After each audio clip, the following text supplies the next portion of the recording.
अस्सलाम वालेकुम dear viewers और अजीज दीबा कराम।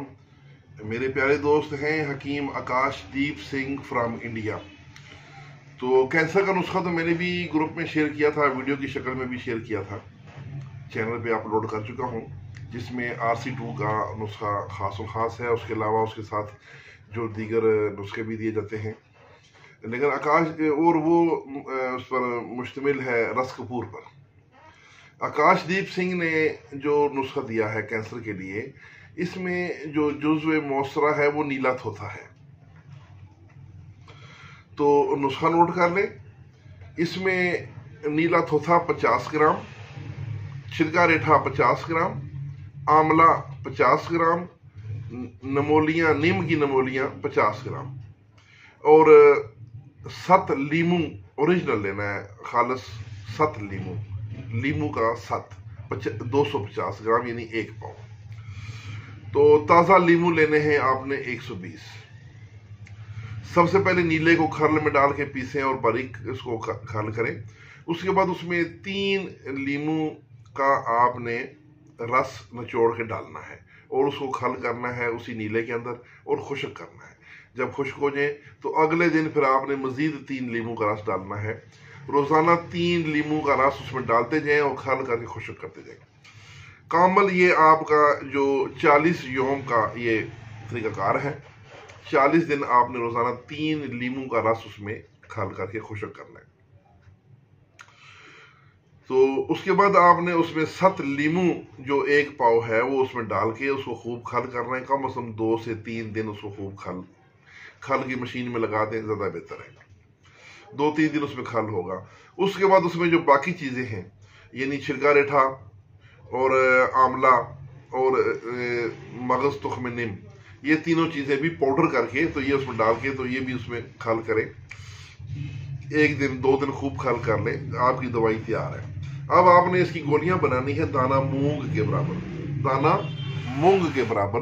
जो मूंग की दाल बिल्कुल काली मिर्च के साइज कर लें या थोड़ी सी उसे छोटी कर लें।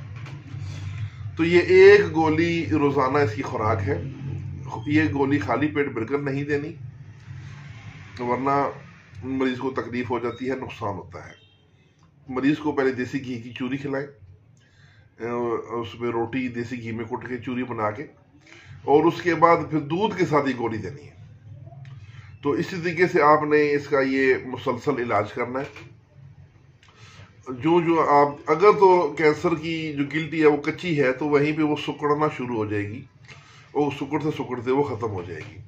अगर वो पकी हुई है, उसमें पस पड़ चुकी है, पीप पड़ चुकी है, तो फिर वो फट जाएगी और फट कर उसमें से सारा मवाद निकल जाएगा।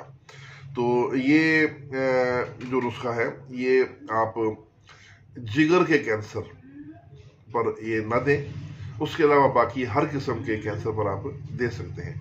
मेरे नाज़रीन, आपको मालूम होगा कि कैंसर की 2 बड़ी किस्में हैं। एक कैंसर याद रखें खुश्की से होता है, एक गर्मी खुश्की में होता है। ये गर्मी खुश्की में यानी इसको हम तिब यूनानी में सुफरावी मिजाज कहते हैं, सुफरावी कैंसर है। एक सर्दी खुश्की से होता है, इसको हम सौदावी कैंसर कहते हैं।